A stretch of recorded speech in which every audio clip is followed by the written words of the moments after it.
day, the autumn wind is a pirate. Here we go. Bustling in from sea, with a rollicking song he tramples along, swaggering boisterously.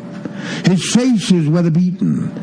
He wears a crooked sash, with a silver cap upon his head and a blistering black moustache. He growls as he storms the country, a villain big and bold, and the trees all shake and quiver and quake as he robs them of their gold. The autumn wind is a raider, pillaging just for fun.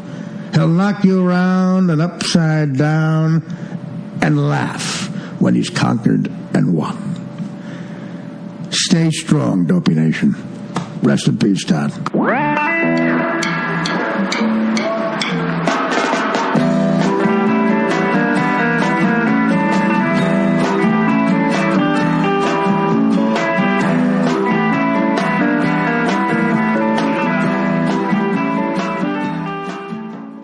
Hello and welcome to Dopey, the podcast about drugs, addiction, and dumb shit. And I am Dave.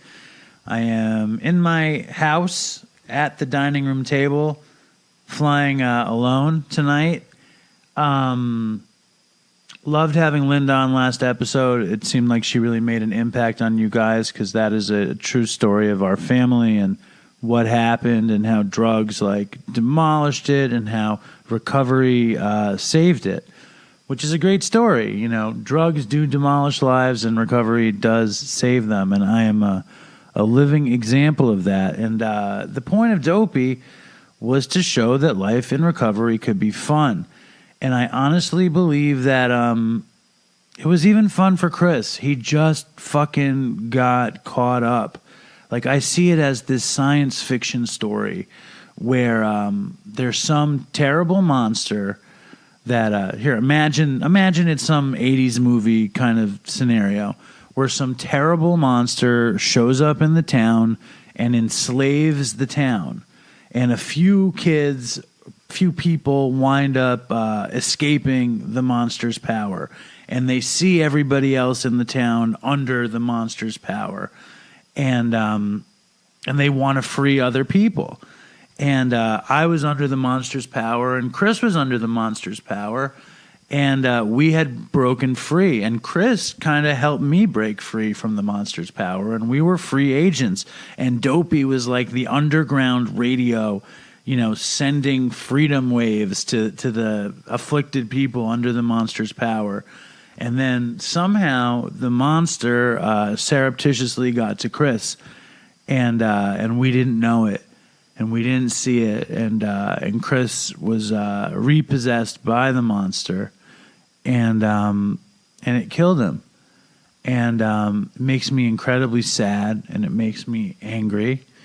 I'm angry at Chris. I don't get angry at addiction because I think that's stupid. It's like fucking addiction is just addiction, you know. I'm not angry at drug manufacturers for whatever reason. I'm not angry at politicians. I'm not angry at drug dealers. I'm angry that Chris, you know, couldn't tell me that it happened, you know, but that might not be fair either. I mean, he was carrying a heavy burden. I'm angry that the show isn't me and Chris anymore. You know, I'm angry that when I go to record Dopey, I look into the bag of gear and I have this twinge of pain that Chris doesn't get to do the show with me. And then when I go and I listen to the old shows, and it was so funny and so easy, it's very painful as well. But I am, you know, happy, joyous, and free for the most part. I do love my life. I do still love to make Dopey, and I love to hear from you guys. And I just figured it's been a little bit since Chris died. It's been, I guess, 3 months, you know, about 8, 9, 10 weeks or something. I'm not good at keeping track of these things. But there was a bunch of voicemails that came in that I didn't play when he died. So I want to play a couple of them, and here is one. Hey, what's up? Dave, Eric here up in Bridgeport, Connecticut, man. It's been a long time since I sent you a voice memo, but it's early morning here, Monday morning, July 30th. It's like 5:30 in the morning. As usual, when I'm driving down into my work area here, I check you guys out on Dopey, and I'm a complete shock, but also like not in shock because I've had this happen so much within the past 2 or 3 years. Hearing of people checking out, man, passing away here due to addiction, and it seems like a lot of people that use dope, man, and get caught with this fentanyl and check out, man, and I was shocked, like I said, but not really totally astounded at what happened with Chris. I'm sort of like kind of desensitized here with the thing here, but it's like it's first time for me. I mean, I think we're the same age, man. I just celebrated my birthday yesterday, man. I'm 44. I got a 7-year-old son, a 2-year-old daughter, a beautiful wife, home, just like yourself. I can really identify actually more with yourself, Dave, than with Chris through the past years. Listen to you guys. I mean, I've been listening to you guys for over the 3 years that Chris was doing the show. I mean, it was since you guys started, man. Anyhow, man, I wanted, first thing when I heard the news and I heard you doing the podcast by yourself here, I haven't even finished listening to it, but I had to offer my condolences, man, and I'm sorry, and I know you must be going through a lot of pain, man, like you said when you opened up this episode in anger as well. Again, man, I actually feel, I don't even know him personally like you do, but I feel the sadness as well, man. It's another reminder, man, that this fucking shit could fucking get us, man, I don't want to use either, but it actually scares me a lot when I hear these stories too, because I couldn't imagine living day to day without seeing my kids, my wife, and all the stuff that we get to do every day with all of our luxury problems, I don't want to keep this forever, man, but I just wanted to, again, reach out, get you this ASAP and say, look, man, my sincere condolences, man, and hope you stay strong, and please, man, reach out to me if you ever need to. I'm up here in Bridgeport, Connecticut, man, still holding it strong with the recovery up my way. I'll hopefully be celebrating 8 years clean next month, August 22nd, man. So I hope everything stays on the up for you, man, no matter what. You stay clean, man. I love you, brother, as another recovering addict, man, and take care, and I'm going to be praying for Chris's spirit now, man. Take care, man. Bye. All right, that was obviously Eric from Bridgeport, Connecticut, and thank you, Eric, for the voicemail. And it just makes me realize, how great the Dopey Nation people are, and how great our fans are, and how like the Dopey Nation people like look out for each other, and they look out for me, and they look out for the show, and we all want what's best for each other. And you guys are an amazing bunch of people, and I'm just very grateful you guys are, fucking letting the freak flag fly and celebrating Dopey. It's fucking cool. Chris and I never would have predicted that it happened like that. But for the true fans, I need to give you the Dopey news. We have a long interview coming up with this dude, Jake Fogelnest, who kind of haunted me like my entire professional life and a lot of my using life. But we'll get to that in a bit. I just want to give you the Dopey news. First thing is that there's this thing coming up in North Carolina on October 26th. It's called the Mindful Recovery and Wellness Symposium. And I don't know much about it. I know that they want to give me an award. They want to give me an award, and they want to give Chris a posthumous award. And they say that you guys nominated us to get this award, and I'm a sucker for an award. They don't want to fly me down, so I don't think I'm going to go, but you guys should go. If you're in North Carolina, you should go check it out. There's some sort of code. If you mention Dopey, you get some kind of some sort of discount, but I don't see where the thing is. But I'll find out. As we get closer, you direct message me, and I'll find out how Dopey people can get discounts. Amy Dresner will be there, and Amy Dresner, I think, is going to come on Dopey again next week. She's blowing up. She has her book, My Fair Junkie, a memoir of getting dirty and staying clean, which has been optioned for a television series. Then a bunch of people are going to be there. So you guys should check it out. I don't know if you know Jane Zars. She wrote Sober and Pissed Off, or Sean Paul Mahoney. I don't know. There's a bunch of, North Carolina Harm Reduction Coalition. There's a ton of stuff. A ton of people are going to be there. You should check it out if you're in North Carolina or you want to go to some mindful recovery and wellness symposium. It should be good.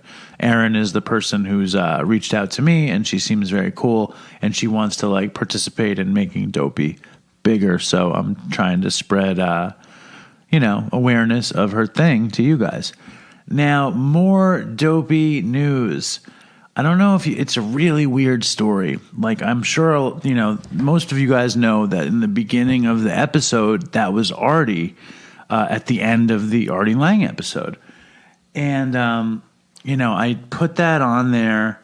I was going home. I try to put these episodes together when I don't have somebody with me. And I was going home on the train, and I was trying to figure out what kind of little thing I could lay in the front, because I like laying a little thing in the front like we did last time with my old drug dealer. This time, I thought about that Artie Lange thing, at the end of the episode, and I was like, oh yeah, that was so cool. We should lay it in, or I should lay it in. So I lifted it out of the Artie Lange episode, and I listened to it, and I put it in the front of the episode, and it totally gave me chills. And I didn't think anything of it except that it was going to be cool on the episode. And you guys let me know if you think it's cool on the episode. But then I go to bed. I went to bed at like 8:30 last night, and I woke up at like 5 in the morning today. And the first thing I see on my phone is that Artie fucking tweeted that he's going to come back on Dopey. Or he tweeted, give me a second. I don't remember what he said. Something like, I'm coming, give me a second. And I wonder if me putting that Artie poem at the beginning of this episode somehow like got to him. Or was it like Scott Countryman tweeted at him yesterday, and a bunch of Dopey people tweeted at him. So keep tweeting at Artie. He's not responding to my texts anymore, but he did respond on Twitter. So, Alana, Hot Girl Fucked by Life Dirksen, made the Artie Dopey sticker, and I'm going to print those up. But it looks like Artie can be back on Dopey, which I would love. There was something else, some more Dopey news. Oh, yes. That shit with my old drug dealer at the front of the last episode. The dude's name was Indio. He called himself Puma. Me and Todd met him just around the time when my daughter was being born. And I wound up buying heroin from him for, like a year or something, maybe a little less. And Todd wound up buying heroin from him like forever until he died. But after, I think I mentioned on a Dopey episode where Chris was, when Todd had just died, is that my heroin dealer showed up at my work after Todd died, and he like gave me this big hug, and he almost broke down crying, and so did I, because we both, I knew that Todd was really close with him. Todd used to hang out at his like house, which was like kind of like a room in a single resident occupancy kind of methadone hotel on 42nd Street. And Todd used to hang out with him. But the point is that I had this idea to do a segment on Dopey called the Methadone Minute. And on the Methadone Minute, I would go down to a methadone clinic and have methadonians say something for a minute. And I went to that meeting where I ran into Hannah, the girl with the Dopey tattoo, and she was really excited to participate in the Methadone Minute. So I was there with Hannah, and then who comes out of the fucking methadone clinic but my old dealer? And we sat with him for a long time talking about Todd and Dopey and this and that. And I recorded some crazy dude talking about scissorp, but I think I'm just going to play you what Hannah said. So here is Hannah. Here. Hello, this is Hannah with the Dopey Tattoo. I'm just going to tell you a real quick story because we got places to be, people to see. I was living in New Orleans around Mardi Gras, and we're all like, partying, dressing up in the house. And of course, I'm like secretly shooting like dope and speedballs the whole time in the bathroom. There's only like one other person that was doing it there, and like all the rest of my friends, maybe they probably knew, but they were like, whatever, like Hannah's being a stupid junkie. And I hit something weird, in my arm. It was probably an artery, to be honest. And my hand started swelling up, and I was wearing all these rings. And then I got hives all up my arm. And, like, I was so freaked out. It's actually happened a few times since. And so, like, I got used to it. I'm clean now. But my big joke, once I realized I wasn't dying, I put my hand behind my back, and I would go up to people and I'd be like, did anybody order the sausage? And then I would put my hand in their face. Did you freak them out? Yeah, they were like, what the fuck, Hannah? But, like, I thought it was funny because I was all, like, cracked out and, like, crazy on speedballs. And they were like, Hannah, like, come on. Like, it was more sad, and I thought it was, like, the most genius thing I ever said. It's classic Dopey situation. Oh, God. Anyway, stay strong, Dopey Nation. Toodles. And that was our first Methadone Minute. Actually, our second Methadone Minute. Indio was the first one. And Hannah coming on Dopey makes me think of this other email that I never got to read, and I want to read it.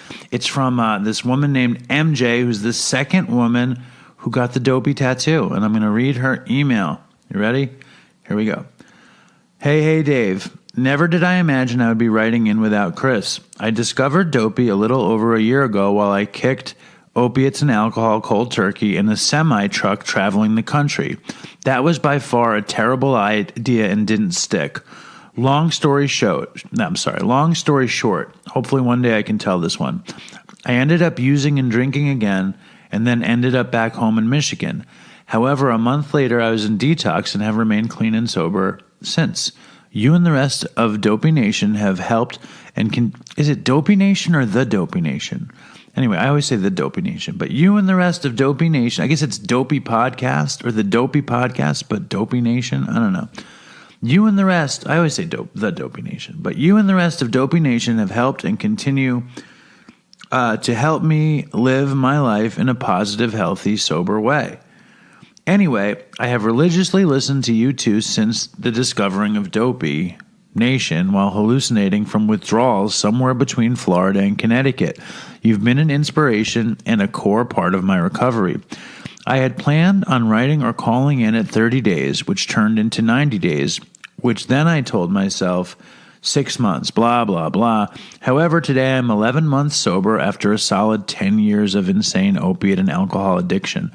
I have quite a few dopey stories I've accumulated over my reckless journey, and here I am finally writing in and kicking myself because Chris is gone. He and I had so much in common, from people pleasing to SMI to a horrible head injury to rumble strips being the only thing able to wake me from snooze cruising. I am terribly sorry for your loss, all of our losses. Chris was the start of an overdose domino effect. Shortly after him, I lost 2 friends. It's a sobering fact that any of us could easily get entangled in the deadliness of obsession and desire. We must be aware of ourselves constantly.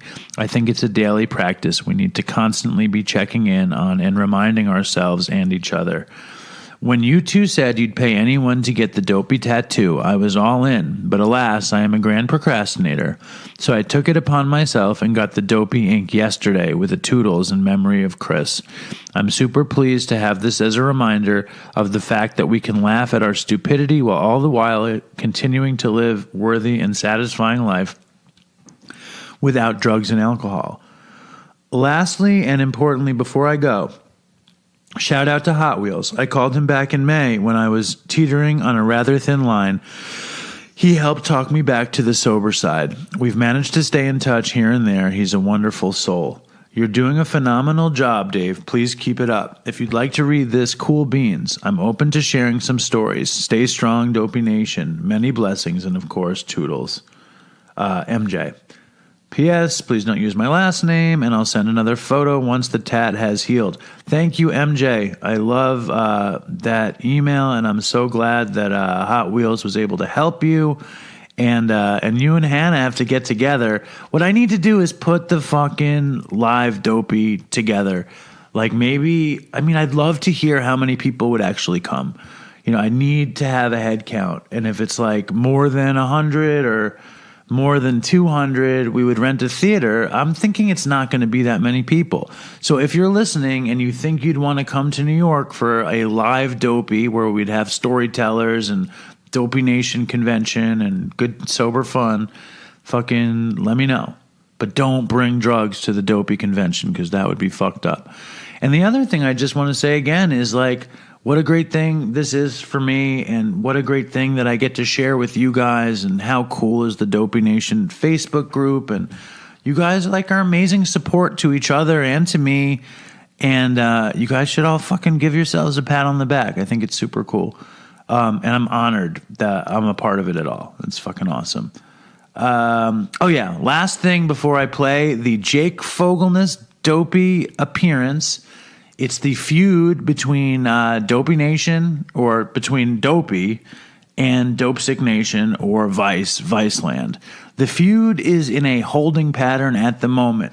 Some shit is going on with Vice that I don't want to rock the boat. But we will see what happens in the next few weeks, and I will get back to you.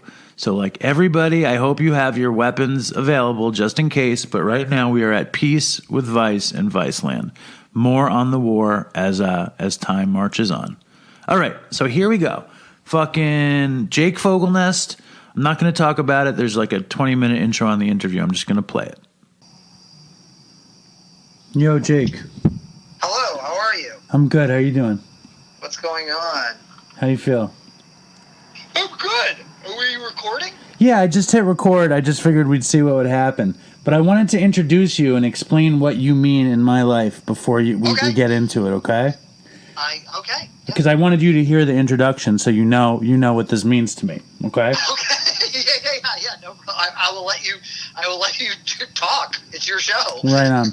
So, you guys should know this is Jake Fogelnest on the phone, and you guys probably have seen a million things he's made, and you might have seen him in a bunch of things, but I have this history with this man that is, it's kind of a crazy history, because way back when I was in high school, I had a show on MTV. I don't know if you knew this, Jake. It wasn't like my own show, but I was on a show. I had an internship, and I got on MTV on a few shows, and I felt really cool. And then I went to college, I think, and I think around then, your show came out on MTV, Squirt TV, which was 1 billion times cooler than the little segments that I was doing. And I was like, oh, who's this Jake Fogelnest? And everyone's like, oh, he's got this amazing show on MTV. So I didn't think anything of it. I go on with my life. I get another job in another place, and I start getting high and doing drugs and making another show. And they bring in Jake Fogelnest from MTV, and I'm like, holy shit, I can't believe it. It's the same guy. And I was very guarded with the show, and we met, and we'll talk about that in a bit. But I was very like bitter about the whole thing. And then my life totally fell apart, and I went to rehab, and I went to a place in Florida called Renaissance. And I'm in Renaissance, and they put me in this group, okay, with the tough counselor there. And the tough counselor's name was McNally. And McNally says, who the fuck do you think you are? You think you're some kind of producer? And I was like, well, I produced a couple of things. And he goes, you think you're like Squirt? You think you're like Squirt? And I said, well, it's funny because I actually know that guy.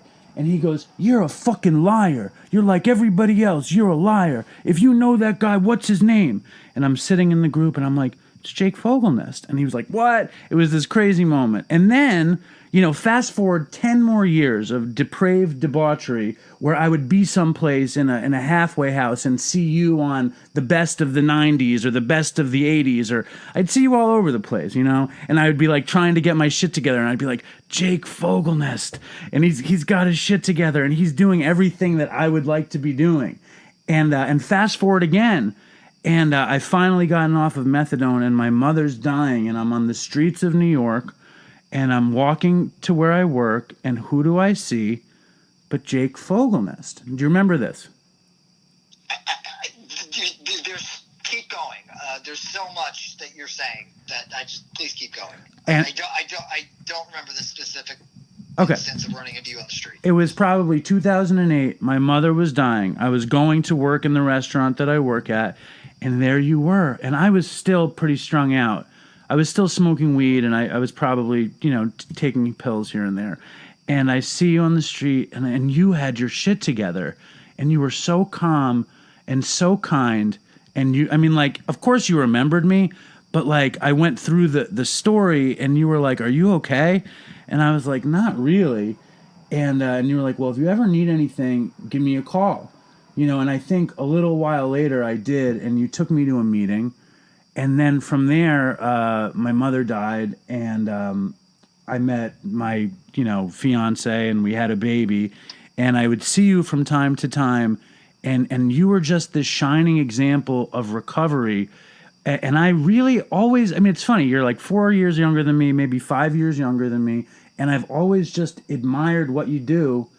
And I'm always one step behind you, Jake Fogelnest, if nothing else. And I'm so honored that you came on the show. I've been trying to get you to come on the show, and I understood why you didn't want to, because it is like a little bit of a drug feeding frenzy on the show.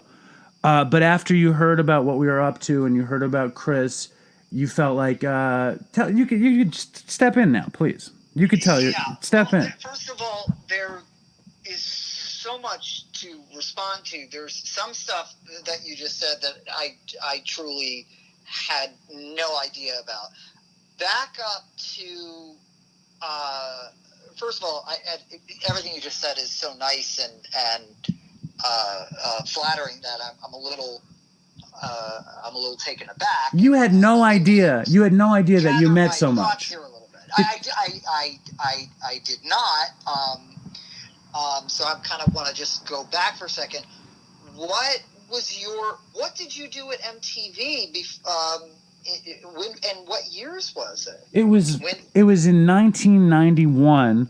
I was an intern from my high school because we don't have a senior year. We had an internship for our senior year, and my friend and I had gotten an internship at MTV that had rolled into like being like hosts of segments for like it was a high school magazine style show, and we were like reporters on the scene. And like, we went to like What was it called? The show was called Like We Care. And it was like 1991. It was on for a year. It was like a glorious moment in my life because like that year we would hang out with Kurt Loder and watch him smoke weed. It was the first year of the Real World, and we met those kids. Right. It was like I'm just trying to first place the time period of MTV, so I could and I just didn't know. So that is a couple years before I was at MTV. I think I remember. Was that the show where they gave people cameras? No, that was another thing. I don't know. But you were at MTV. You were interning. You were out of college, and then. No, I was in high school, Jake. I was in high school, which is why when you did Squirt, it was so meaningful to me. And let's get to your story, because my story is just, I want you to know the window dressing. There's parts where our story overlaps. So, first of all, maybe you had told me this, but I did not realize that you went to the Renaissance Institute Rehab and had that guy, Mike McNally, as a counselor. Yes. I don't particularly know what is up with that guy. And I also don't particularly subscribe to his methodology of how he treats people in recovery, and I think that rehab has been shut down and has been, or certainly rebranded. It would have been 1996 that I entered it, but I'm just hearing you tell me this story, and I know you want to talk to me. I just have to say I'm sorry that you went through that experience in your journey to getting sober, because I actually think that methodology of treatment, which I think even for the hardest luck cases, the screaming at people and the break you down to build you back up, I don't know how the jury is out for me on how effective that is. I don't know who it would be effective for. It was certainly not effective with me. It was not for me either, and so I to me it was. I think I don't know what that guy is up to now, but I think he's a very small man in Florida. The Florida rehab system and rehabs in general, it's criminal. What people have to go through. They take advantage of people at their weakest possible moments, and you can end up in a really bad situation. So I'm really sorry that you had to go through that. Well, you went through it too. I did. I did deal with that guy, but I also got out of there kind of early. We sort of reached a stalemate. I think they realized, like, oh yeah, he's going to be okay. So I don't know. It was strange, but that wasn't really even my path. That planted a seed, but the real recovery came later. It planted a seed for me too. I mean, I remember I went 3 years after you did. They did so many weird things to me there. They put me in the center of the circle, and I was a mess. Like, I had a blanket that was all burnt to shit. I had a guitar case that was broken. They would put me in the middle of the group and point at me and say that I was the most toxic person in the community. That was like their big shtick with me. It was crazy. It was a crazy experience. No. That's got nothing to do with recovery. I don't know what that is. And it's irrelevant, but I heard that McNally actually wound up relapsing and he wound up becoming some sort of meth manufacturer. I'm not even joking. That's what I heard. Like, I don't know if anybody's out there that's listening. Who knows what the truth is? I heard the same thing. You did? Allegedly. Yeah, allegedly. What I've heard, I don't know, but... I think deep down, I hope that he's. I mean, he's a sick and suffering person. Yeah. My introduction to you was I came to work, and this would have been, 18, 19 years before 9/11. Yes. 1999, I believe. Maybe 2000. 1999, yes. So 1999, 2000. Upright Citizens Brigade Theater had just opened in 1999. And I was friends with, still am, Paul Scheer and Donna Furman, at the time Donna Fineglass, and they had jobs at this place called Burly Bear, which was a...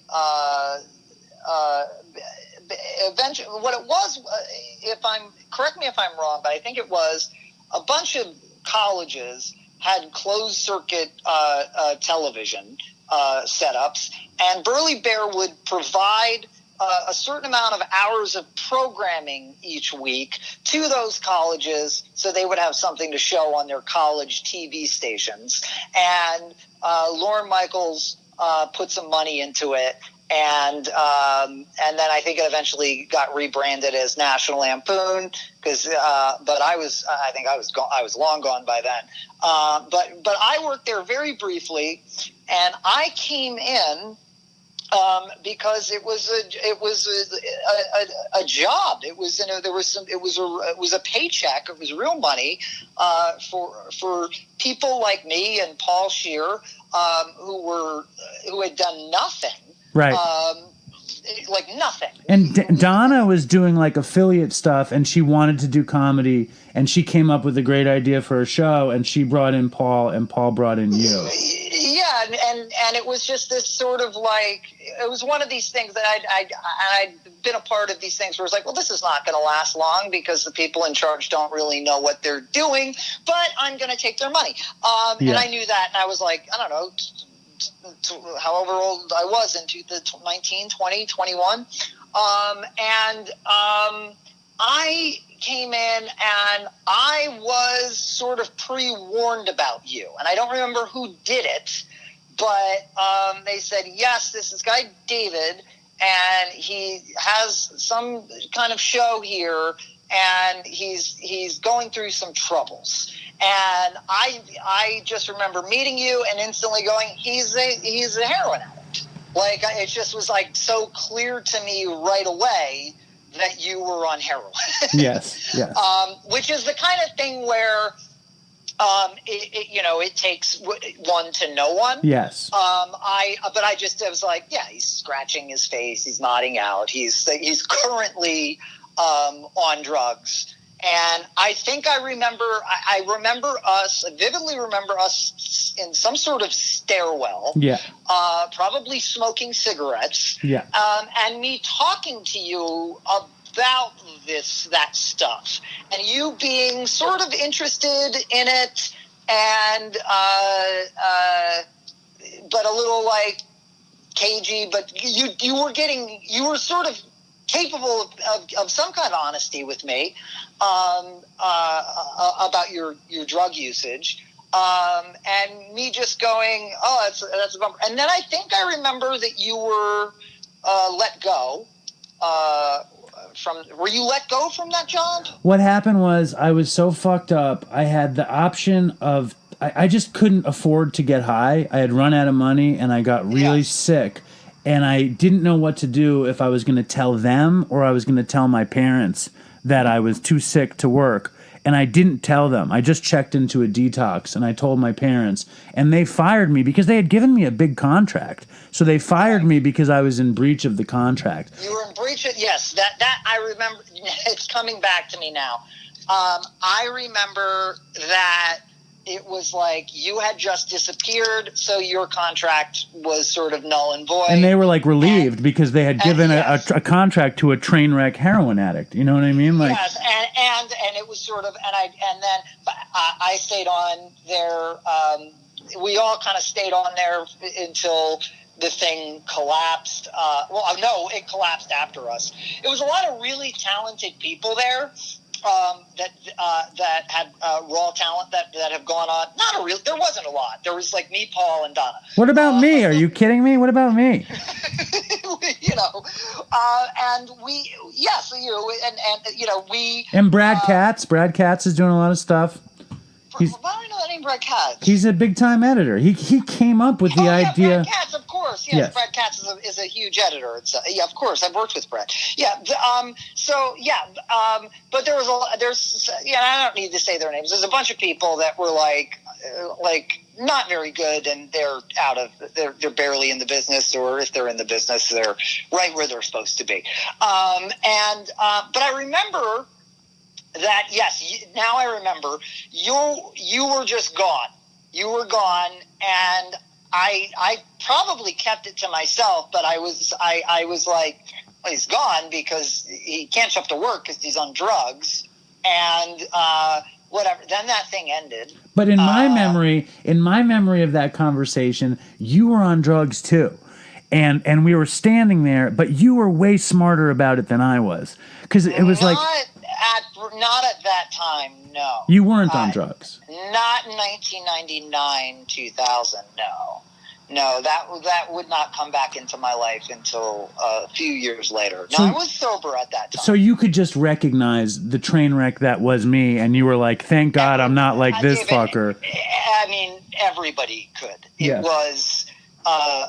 I think I can tell you now. With you have some time, right? Like, what do you? I have 3 years and change. Yeah. So you got 3 years and change. Like, you know what I mean? Like, you were not hiding it well. No. I have a theory. My theory about and it really only applies, I think, to opiate addiction, is you can go a good maybe 2 years hiding it, and then 2 years in one day you cannot hide it anymore, and then it is just a immediate train wreck. If you're smart, everyone knew that you were. It wasn't like just I was in on this. Like, it was evident to everybody. It was just, what do you do with somebody that has that problem?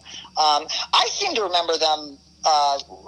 Did they send you to treatment, or did they offer to send you to treatment? No, that was my big mistake, is that what happened was I was working with a bunch of people for a long time, and if I had gone to them and said I have this problem, they would have sent me. But because it was a real company, and they had health insurance and things like that. And, totally. But it was a changing of the guard situation, and a bunch of new people came in, And they, at first, when they met me, they were like, "This kid is kind of talented." Your theory about opiate addiction is totally correct. I was 2 years in, and the wheels came off the fucking truck, and all I would do was go to work sick and wait for KK to show up with dope so that I could do the job. And then when I was doing the job, I was totally erratic and crazy. You know, it was. I just remember from the first moment that I saw you, it was so clear. I'm like, oh, I'm dealing with an addict, with an active addict, and I remember trying to be as much of service to you as I could in that situation. I remember the conversation in the stairwell, and then one day you were just gone, you know.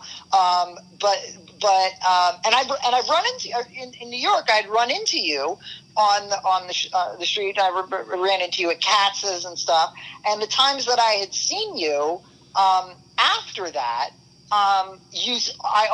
maybe I just always caught you during periods where you were doing very well. But you were doing well, like you. No, but that was the end of my dark period. When you started to see me, like my darkest period, I lived in Los Angeles for, and I was just like basically a shut-in, you know, for many, many years. When I came back to New York, there was a little final, whatever you want to call it, of total debauchery and fucking depravity. But I found my way out of it, and like you were actually.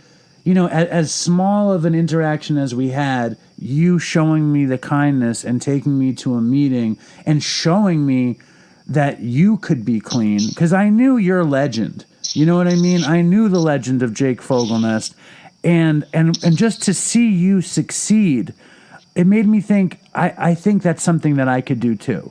It was just. I want to stop you and just say it's not the legend of Jake Fogelnest. It's one. It's the way that the thing works, the thing that we do. It's one, you know, alcoholic addict talking to another alcoholic addict about their experience, strength, and hope. But let's circle around though, because we've done too much time without anybody really knowing your story. We've talked about my story. Your story is way more interesting than my story, and these people hear my story constantly. Your story. Now we're fucking 20 minutes in, but your story starts. You know, the story that I want to tell is how your MTV career started. And, you know, at what point did you know you wanted to have a show? Like, how old were you? Well, I've known what I've wanted to do since I was 6.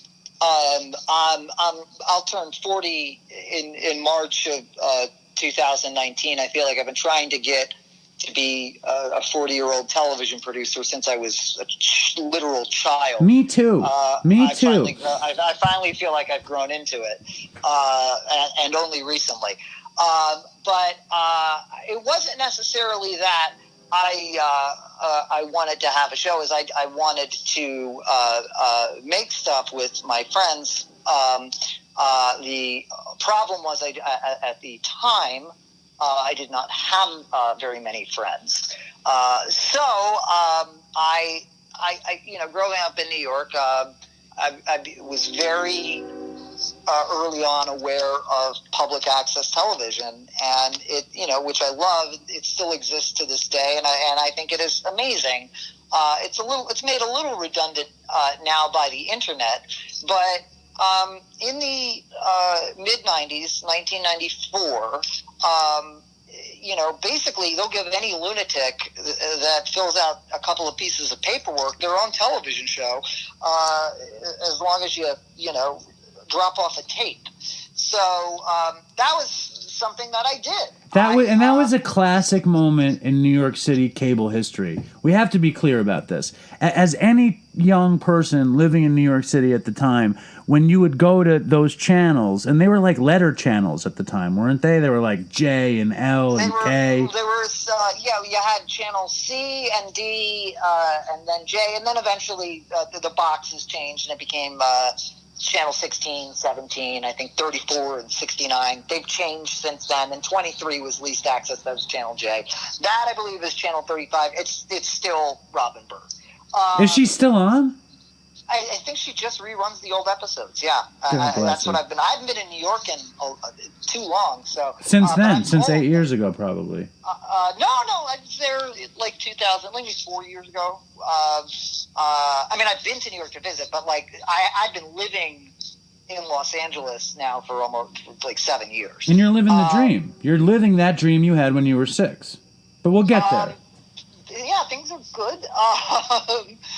But yeah, so I started doing a public access show out of my bedroom, and it was, it was a very much. I just started digitizing them, looking at them, and so I've recently seen what is actually on these tapes. I got very nervous that they were going to not work because they've been sitting in a closet for a while, but they've held up for 25 years, and I've been transferring them.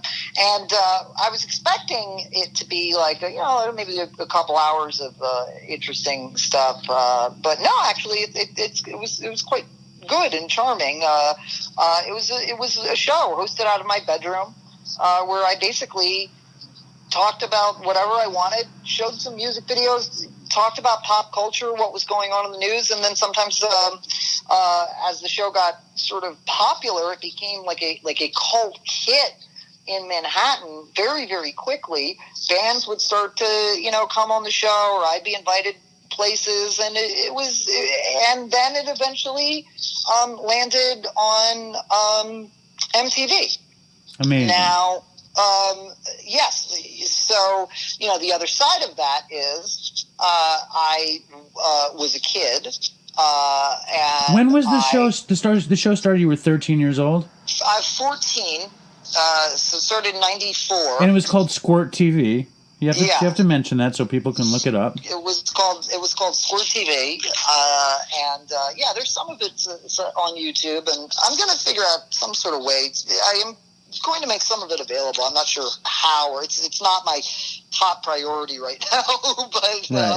What was your favorite thing you did on Squirt and before it was on MTV? What was like your best memory? It's my best memories of it was like just the sort of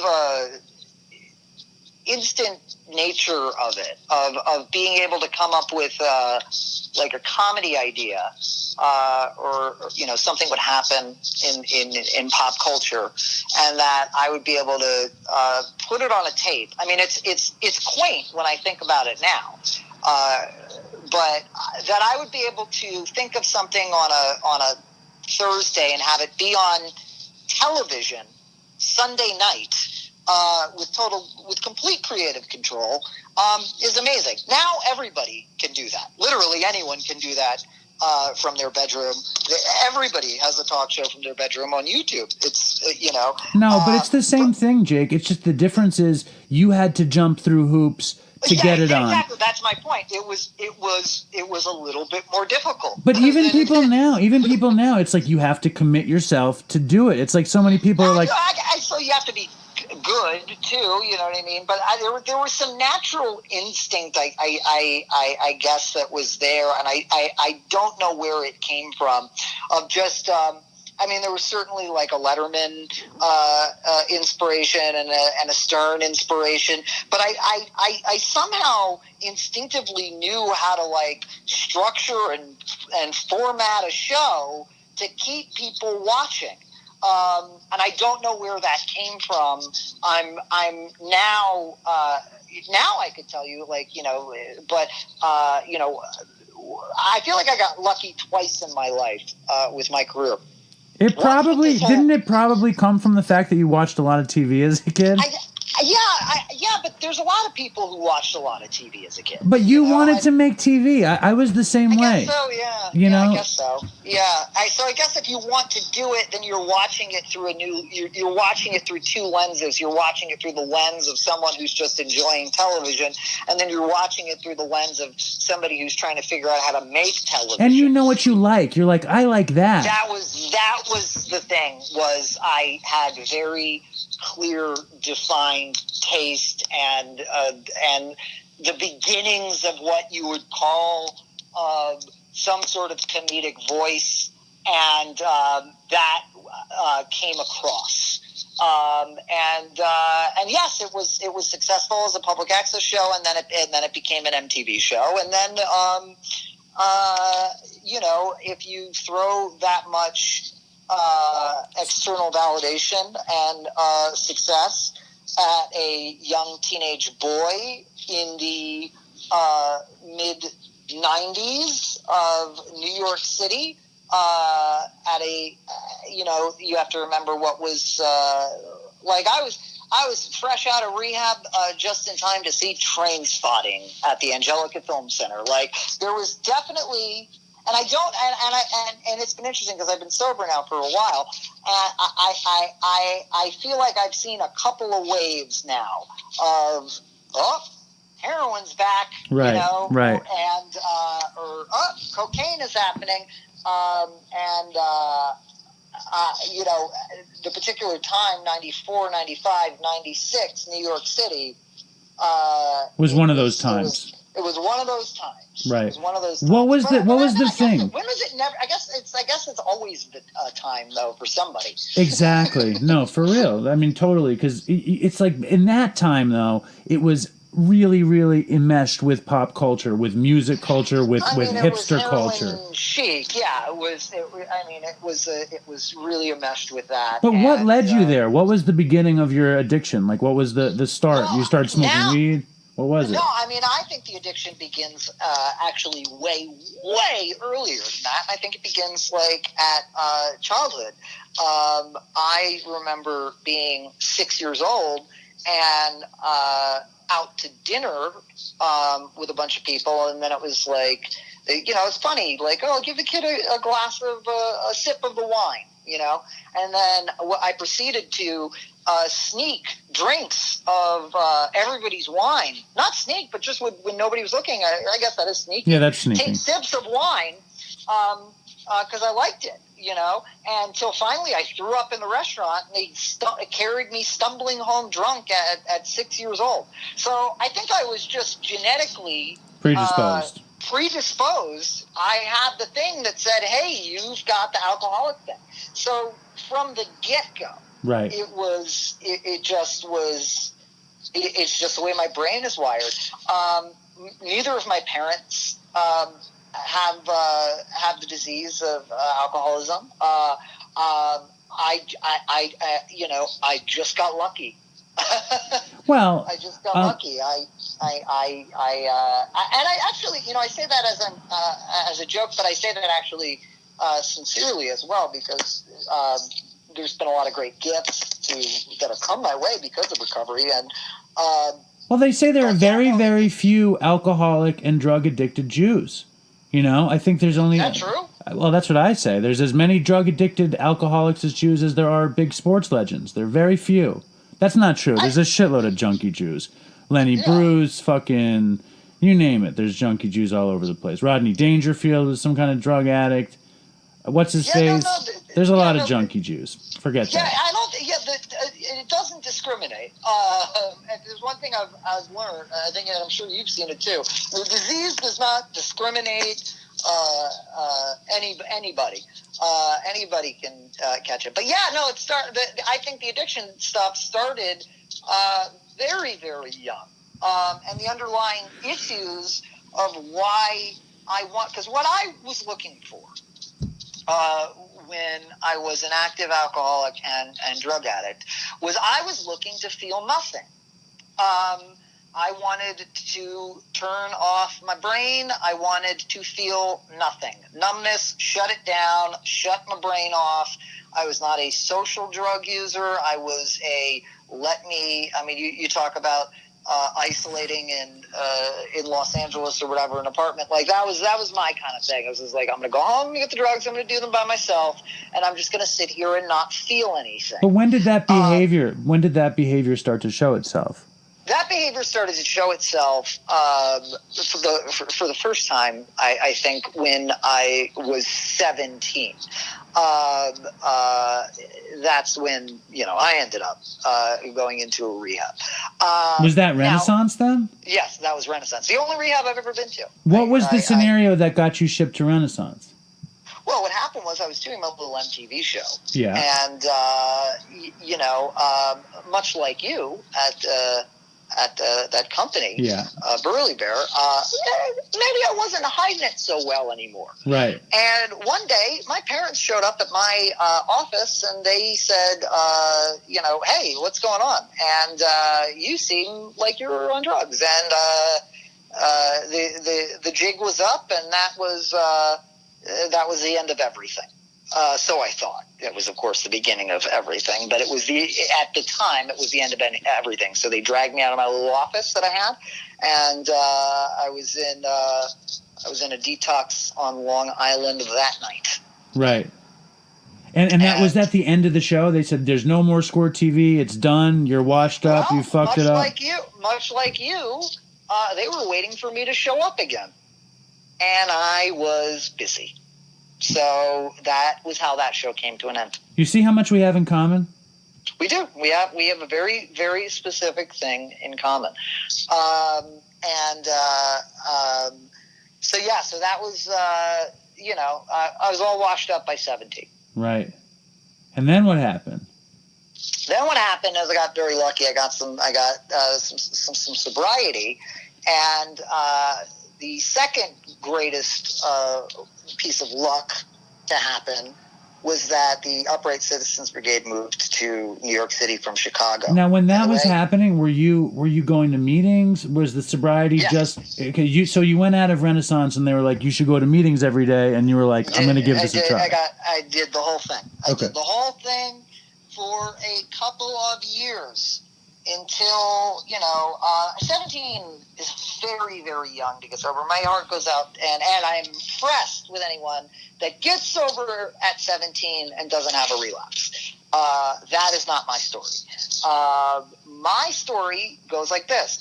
UCB opens. Oh my God, this is everything I've been searching for my entire life. It's a community of people who all want to do the same thing that I want to do. And at the time, this was in the early days, the theater opened up in 1999.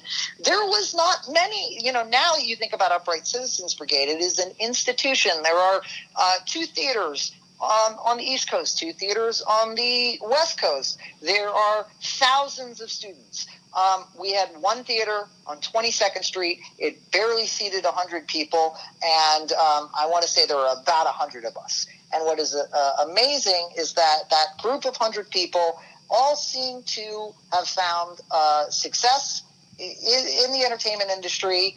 Some are enormously successsoul, but everyone's working, and the magical thing about it is we're all still friends with each other. It sounds like the CBGBs of comedy. I will say CBGB's much cooler. There is no comparing people doing the Herald to the Ramones.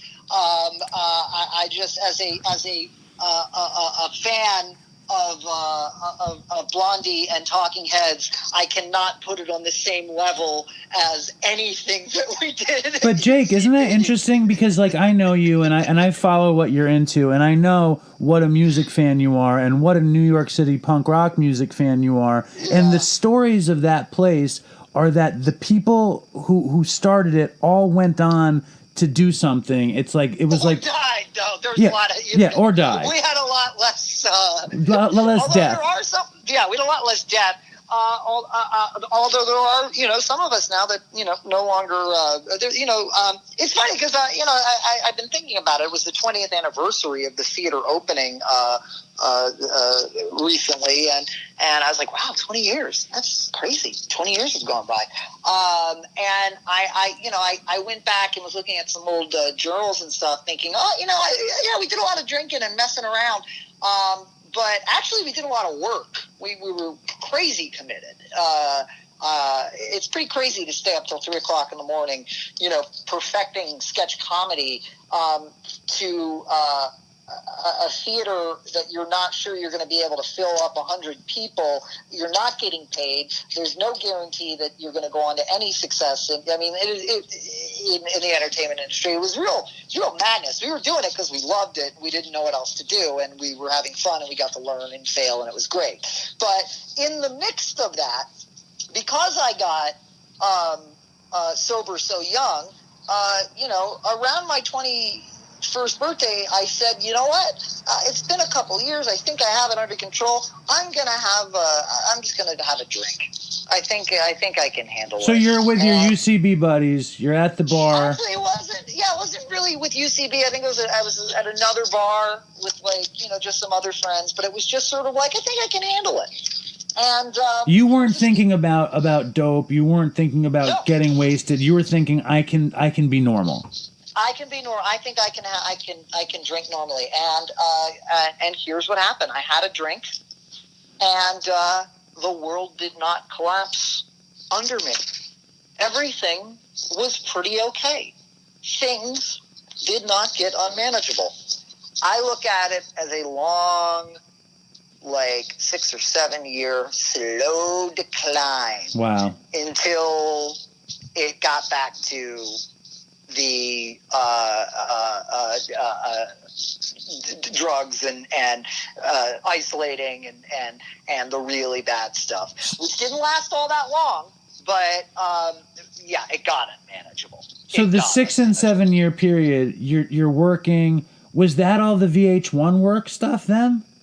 Or was that later? I think while I was VH1 is happening I love the 70s and all that stuff. Yeah, I think at that time I was certainly casually drinking, casually drinking, not involved in recovery. Drinking, I think my life would have been better without the drinking. That was that period. And just to tell the fans, on VH1, and it was probably in the early 2000s, they would do all these shows, and they were really entertaining shows. I love the 70s, I love the 80s, I love hip hop, I love New York, right? Me and all these, these people, you hold up a Rubik's Cube and be like, yeah, I remember the Rubik's Cube, and that was it. But for their time, a lot of people watched them, they were entertaining. I was one of the people that was like a talking head. It was what it was, and Best Week Ever. It was a great gig. It was kind of like everybody's first gig, and it helped a lot of people sustain making a living. And I don't know how you could do it today in New York City. It's totally different. To be a young artist in New York City I'm talking about on the island of Manhattan, it's probably impossible. But it was you need another source of income, or you need someone to take care of you. But when you were doing that, I was all fucked up in treatment going, look at this fucking Jake Fogelnest on VH1 loving the Rubik's Cube. This, you just imagine me in some bathrobe. Do you look at it now and realize how small it all is, though? That it was like me in a room in Midtown that was a closet where they set up a green screen and then they paid $500. Dude, it's just so funny though, because for you to imagine some junkie you met in 1999 shaking his fist at the television, I just think it's funny. You know what I mean? I just find the whole thing to be hysterical. I get you that that kind of resentment, compare and despair thing. Yes. That should have been me. Yes, I should have the Rubik's Cube. Yes, yeah, exactly. I should be. Yeah, yes. I should be doing the show that nobody gets residuals for. Yes, exactly. Yeah. He's living the dream. Living the dream. Exactly. Oh my God, that is so funny to think about that time period in my life as living the dream.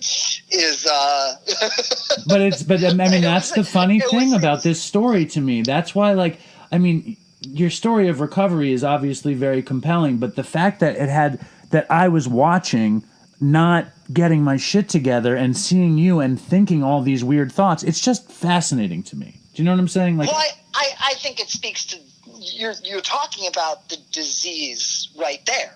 That's what alcoholism does. Exactly. It's it's easier probably to focus on, me, and what I was up to than it was to look at your own stuff. It's always easier to, for alcoholics are genius at that. Like, that person's really messed up. Let me be in judgment of them. Right. Because then you don't have to look at your own stuff. Let's move forward though, because I want to know, like, how did that slow decline escalate? Like, what happened there? It just turned out that you were actually an alcoholic. It's pretty boring. I mean, it's pretty boring. It's just you're drinking and you can handle the drinking, and then eventually, again, there's another wave, and some dope showed up, and then it was like, oh, I'll try that. I've been able to handle the drinking, and I was able to handle that every once in a while, for a little while, and then I wasn't. I mean, it's really the same story as anybody else who has that story. Right. Like, it showed up. I did it. One day turns into 2 days. Oh, looks like I've got a problem. And then it's like, what was different was, how, it got bad. And then, June 26th of 2006, I because I was, got to the point, as I think it does for many alcoholics, where you go to bed with that kind of secret hope, like, maybe I won't wake up, like, right, it's just sure. be easier. Sure. It'll just be easier. Maybe I won't wake up. Yeah. I kept waking up was the problem. I kept waking up. And it was starting to, affect things. It was starting to affect friendships. It was starting to affect work. It was rearing its ugly head. And I said, I can't live like this anymore. I can't live like this anymore. And you can't pinpoint like a specific bottom at that point. You just were like, this is enough. I can pinpoint a moment where I said, all right, well, let me try. I can pinpoint running up the stairs of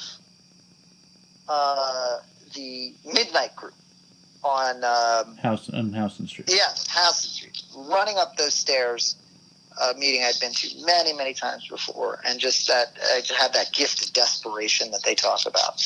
I remember, running and just going, I can't do this anymore. And just having a weight lifted off my shoulders, knowing that there was a place to go. Then I remember maybe a day or two later trying some, like, all right, I'm going to go out and have 2 beers, the controlled drinking experiment. Wait, so you go to midnight and you went to midnight because you were feeling desperate, but you weren't done, is what you're saying. But this is like within like a week. Right, okay. Like, you know what I mean? Like, yeah. It's like I went, and then it's just like, all right, controlled drink. Let me see, before I commit to this and really do everything that they say I have to do, let me see if I can go out tonight and just have 2 beers. That failed so spectacularly that I remember being like, okay, well, it's done. I don't know how I'm going to live without this, but I will figure that out, and I will do everything that they tell me to do. And that was June 26, 2006. You realized your wheels had spun, and they weren't going to hit the ground again, and you were like, I don't want to. I have a dream, and I want to be this thing. I had to figure out a new way to live. I had to figure out a new way to live. There was no other option. It just finally got to a place. It was a gift of desperation. It just finally got to a place where it's just like, this is unmanageable. This is unmanageable, and I'm not going to die. I'm here slowly trying to kill myself, and it's not working. Right. I never had an overdose in my life. Right. Never even close. It's just drugs and alcohol agree with my system almost too well. Right. So I said I got to find a new way to live, and this is the only thing that I've seen. This recovery, this 12-step recovery, is the only thing that I've seen that yields any kind of long-term results. Right. it's the only way. And so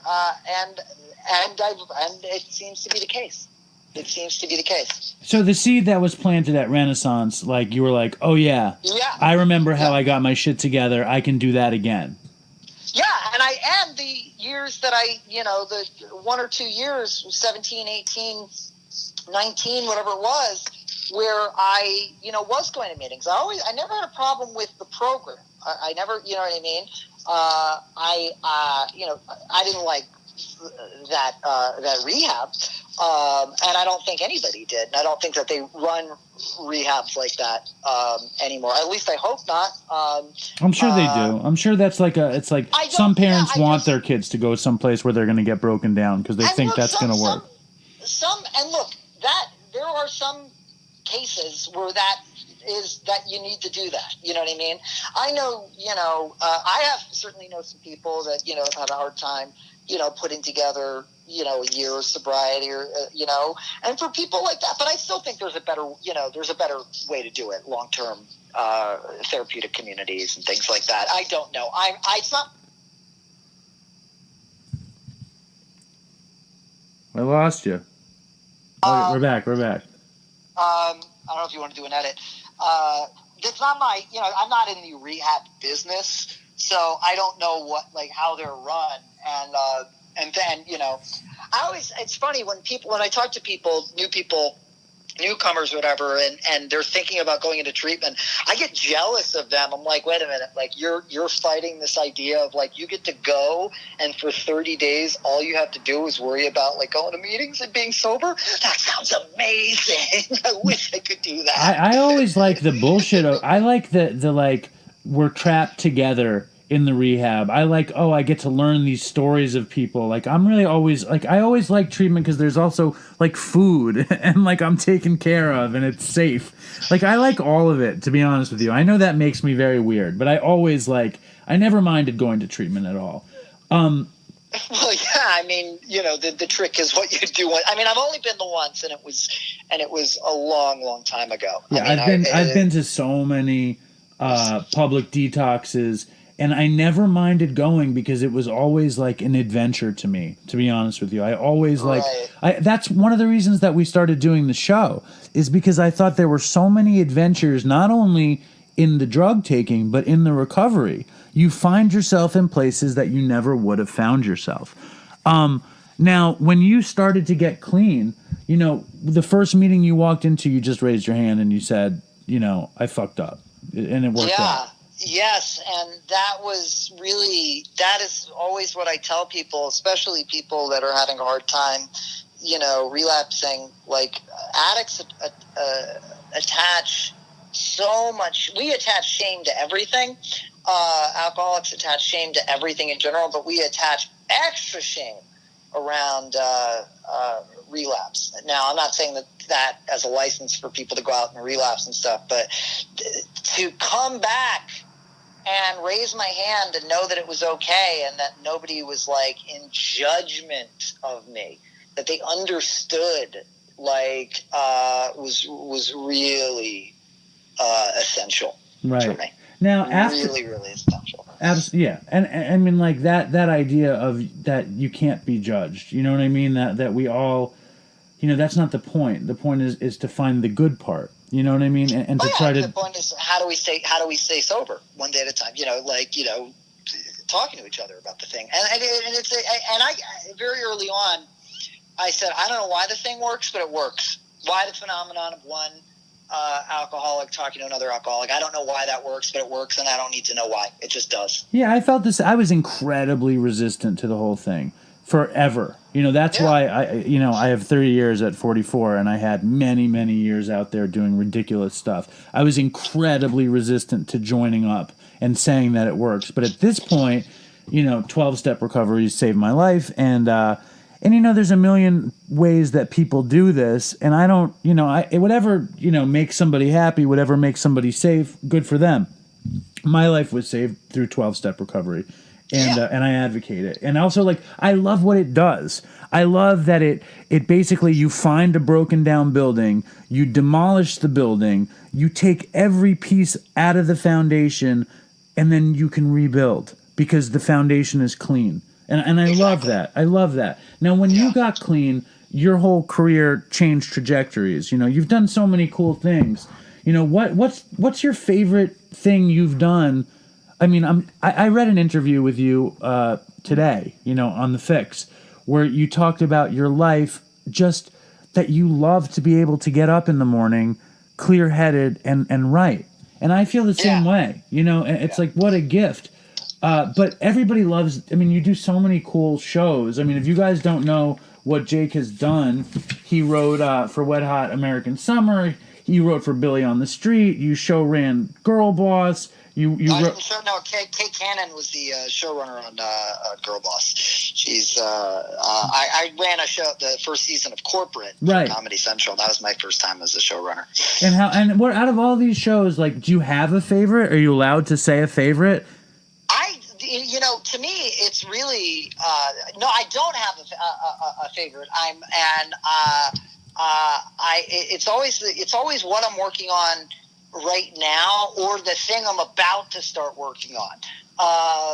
I'm proud of all of those things, and like, you know, I really got to do what I'm getting to do, what I did always want to do. Like, if anything, hosting a talk show out of my bedroom was a detour from what I wanted to do. When I used to watch Saturday Night Live as a kid, I didn't want to be in the cast. I wanted Lorne's job. Right. That was, you know, the weird thing about me. Squirt TV happened because there were, you know, I didn't have access to a sketch comedy ensemble. So, you know, writing and creating, you know, the goal has always been to write and create stuff with my friends. So I've been very lucky to do that, and a couple of the things people have liked too. So that's awesome. You know, that's great. People have loved a lot of the stuff you've done, but it's so funny how much people are attached to Squirt TV. Because you were this... I realized that it's sort of like, it's always going to be part of my story, and that is totally okay. It's like, you know, John Waters has done so many things, but he's always going to be known for he made Divine eat dog shit, you know? It's just, if you do this, you know, not that me hosting a talk show when I was a teenager is equivalent to Divine eating dog shit. Nothing is. But if you do this very unique thing, and especially if you do it at a very young age, people are always going to want to talk about that. That is always going to be a part of my story. And I'm now at a place where it's like, you know, because there is so much that's not that story, that like I'm happy to talk about it. In fact, it's been interesting to revisit it lately with fresh eyes and go, oh my God, I was just a kid, but you know, I see why this thing took off. The story is a story of balls and innocence and chutzpah and desire and ambition, and that you happen to know the genetics of making a television show. That's what it is, you know. And I love that story because of it. You were, you know, you had it built into your DNA, like you said, and I think you were into it. I remember when I was a kid, I wanted to do. I would sit in the kitchen in my mother's in my apartment, and my mother would listen to Rambling with Gambling on AM radio. Sure. And I was just like, this gambling is so relaxed sitting there. And I just remember thinking how much I wanted to do that. And then I would watch like Regis and Kathy Lee and think how relaxed Regis seemed and how happy he seemed. And I loved the idea. Yeah. You know, broadcasters. And I never got to do it. You know, me doing it was me and Chris fucking talking about getting fucked up. You know, I got to make TV shows that were barely seen. You know what I mean? My career is not like your career, but I have the same passion for it, and I have the same love of it. And what's that? So, but like, what do you? So, and that was the thing. Like, you know, what what is going on now? Like, what is, I'm so sorry you lost your friend. And we talked about it a little bit off the air. And it sounds like it was sort of shocking. It was sort of like out of nowhere kind of thing, or, now, you still, you are doing something. You've continued doing the show. You know what I mean? Maybe the tone of the show takes on a different thing now. It does. This event has happened. The show. You have an audience that has been with you, and I think you kind of have to keep doing it and see where it takes you. Well, I believe that the show can be something. Like, I always said that, and I said that from the beginning. I'm such a Stern show, and I always felt that Howard did his show so well because you felt like you were with your friends. And you felt like you were part of his group of friends. And who knows how friendly they actually are or were. But I felt like I was one of them. And I remember I would listen from 6 a.m. till whenever he stopped. You know what I mean? Sure. And I remember I would go cop dope, and I would come home and they would be playing the Gorillaz on K-Rock, by the time I came home, and I'd be like, fuck, I missed the end of Stern. But the point was that he kept me company, and I wanted Dopey to do the same thing. And I figured because Chris and I were addicts in recovery, and there's so many addicts who don't have anything to do, that we could keep them company, sure. But I will say this, there's right now, addicts and alcoholics, I just think that, right now people are broadcasting and podcasting, which I think are very similar. It's a very intimate medium. People form a relationship, because I did radio for many years. I know. I feel like I'd feel bad. I had all these notes, and I skipped your radio career. And it was, that was like the best day job in the world for me. But why did you had a show on K-Rock, and then you had a show on Sirius, and it says you walked away from it to pursue your TV writing. Yeah, it basically, I mean, that was such a great job, Sirius XM.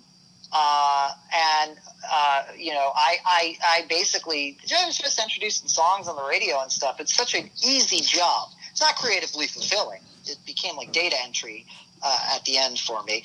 But I kept it. I held on to. I did not know. Hey, I didn't know that I was gonna be,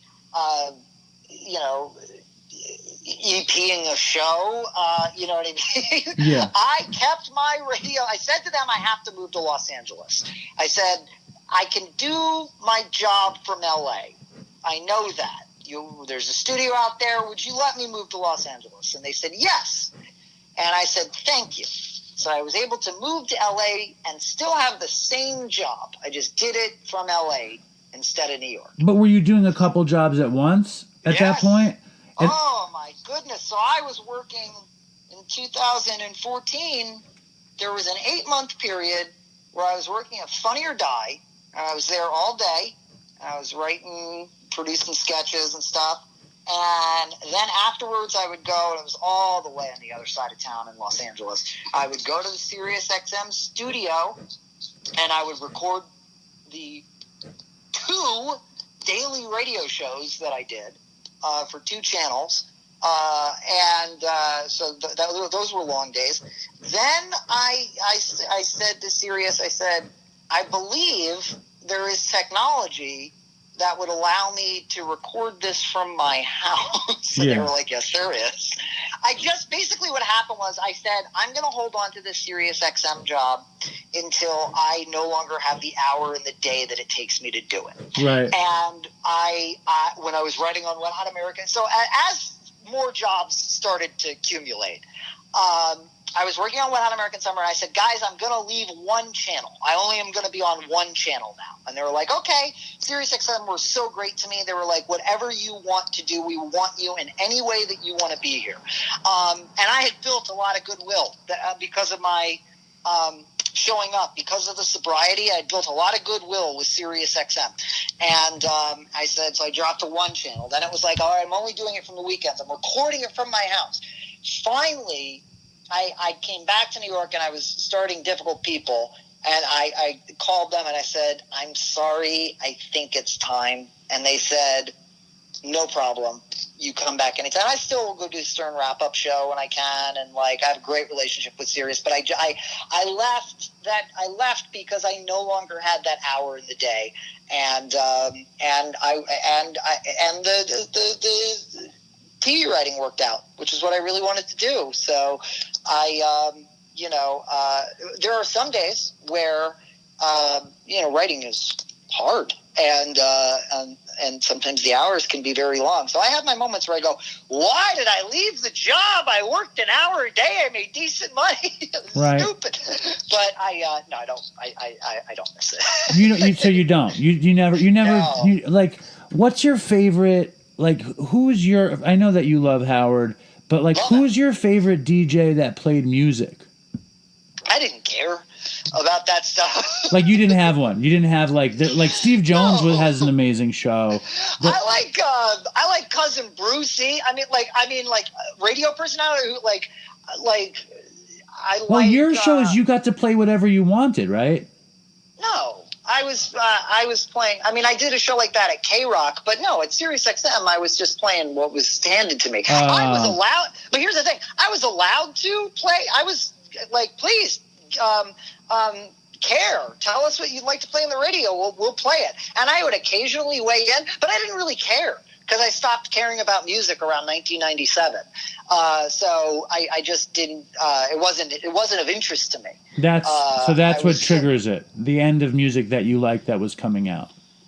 Well, yeah. I mean, there's some things that have come out and stuff, and now it's funny. I just directed a couple of music videos that'll be out. I still like new music, but and the music that I was playing was cool and everything. But it was like I wasn't sitting there picking the songs. Like I know that kind of is sort of dispels a myth that I was there and actively involved. And but I really I just knew that you were a music head, and I just figured. But it's my specific thing. I'll tell you, as a 44-year-old man, I have the hardest time liking anything that I don't know.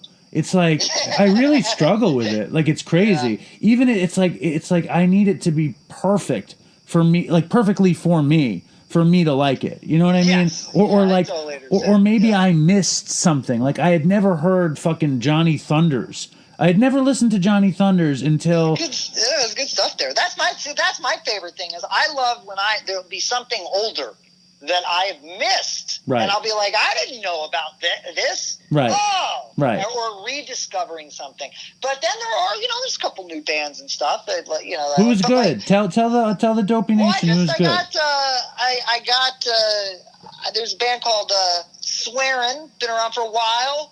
Allison Crutchfield, her band, and I just directed a couple music videos for them that'll be coming out in October. You like the music, or you just like the gig? Yeah, I like the music. I probably wouldn't direct a music video. I wouldn't direct a music video for a band that I don't like at this point, because I'll tell you, there's not a lot of money in making music videos. No, I know. What a weird world. There's not even a lot of money in making music. That's the craziest thing. No, exactly. That's the craziest thing. It's not a lucrative thing. No, I'm very happy with these videos, how they turned out. But it really was a situation of a bunch of people getting together and I know we don't have a lot of money, but will you help? And people, I feel very, very blessed. A lot of talented people donated their time to help us pull off some stuff. So yeah, they're great. Swearing's cool, and I don't know, but what's the next big TV thing that you're excited about? Can you tell us, or is it top secret, or what's the deal? I have one thing that is literally top secret.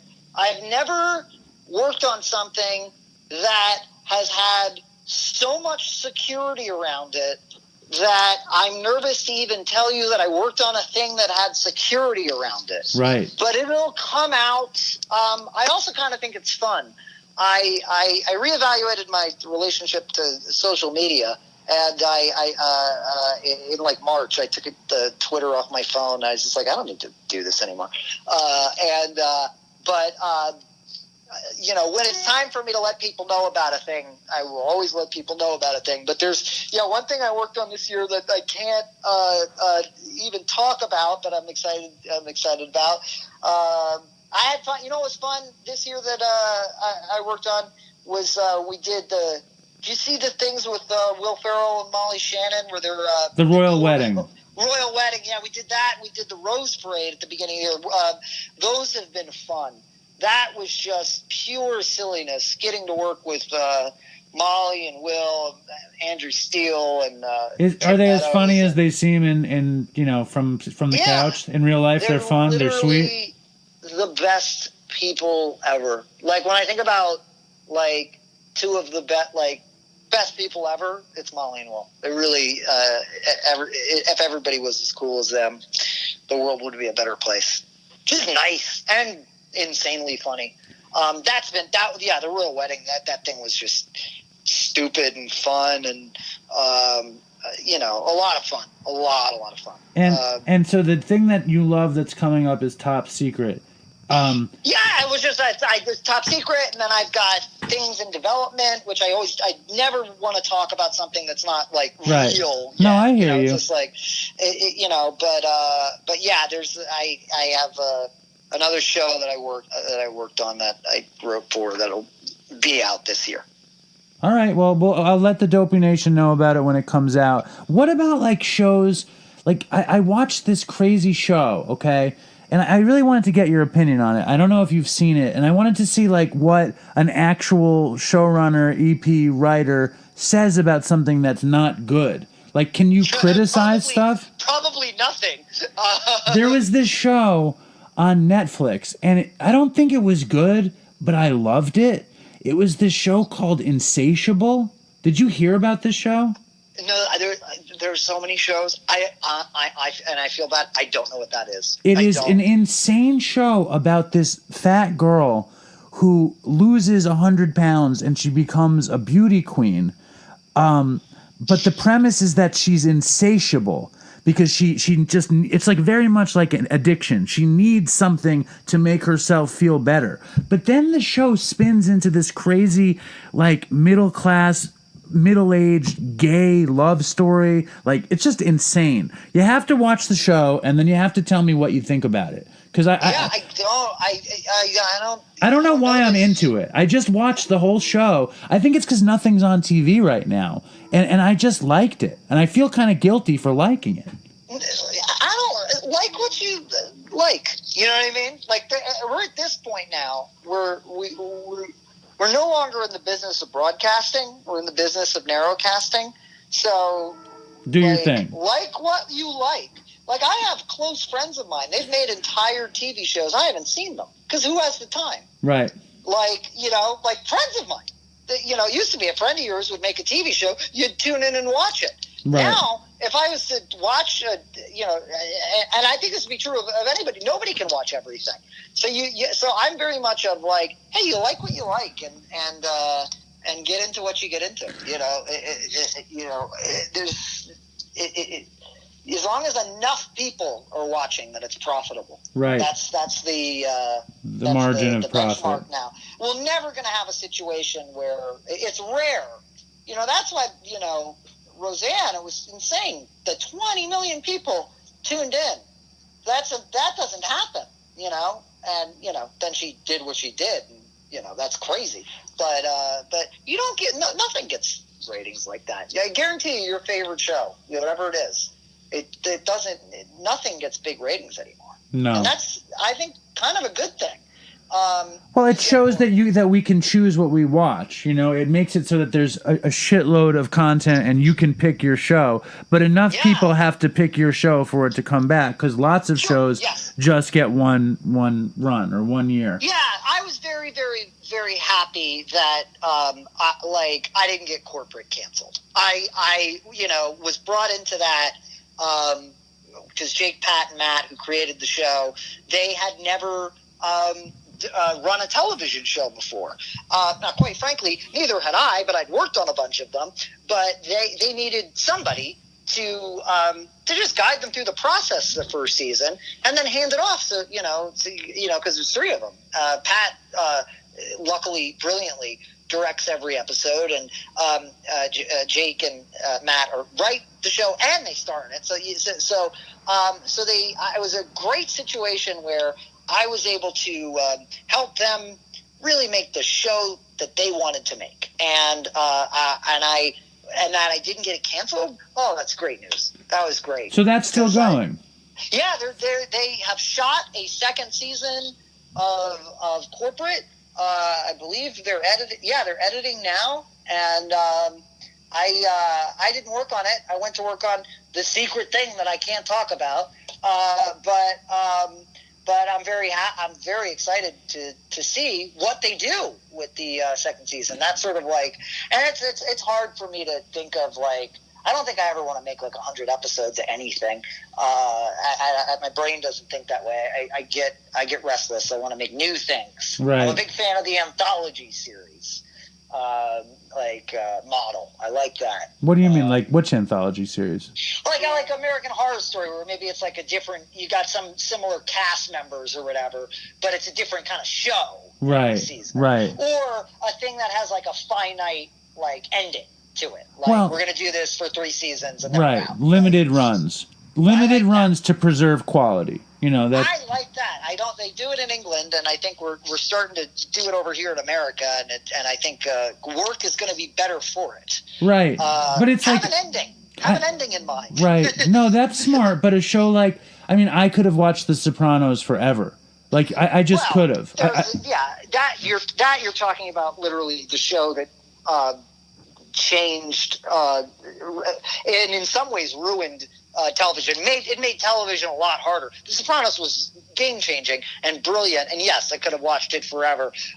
But think about how much harder it is to write television now because of The Sopranos. Before The Sopranos, and that bar was set, you could literally, it'd be like Three's Company. It was like, oh, there's a misunderstanding because Jack overheard something, and an audience would accept that. Right. It was so easy to write those shows. Right. Now we have to try hard because of the fucking Sopranos, which is the most brilliant thing ever. And I would like to rewatch it, actually.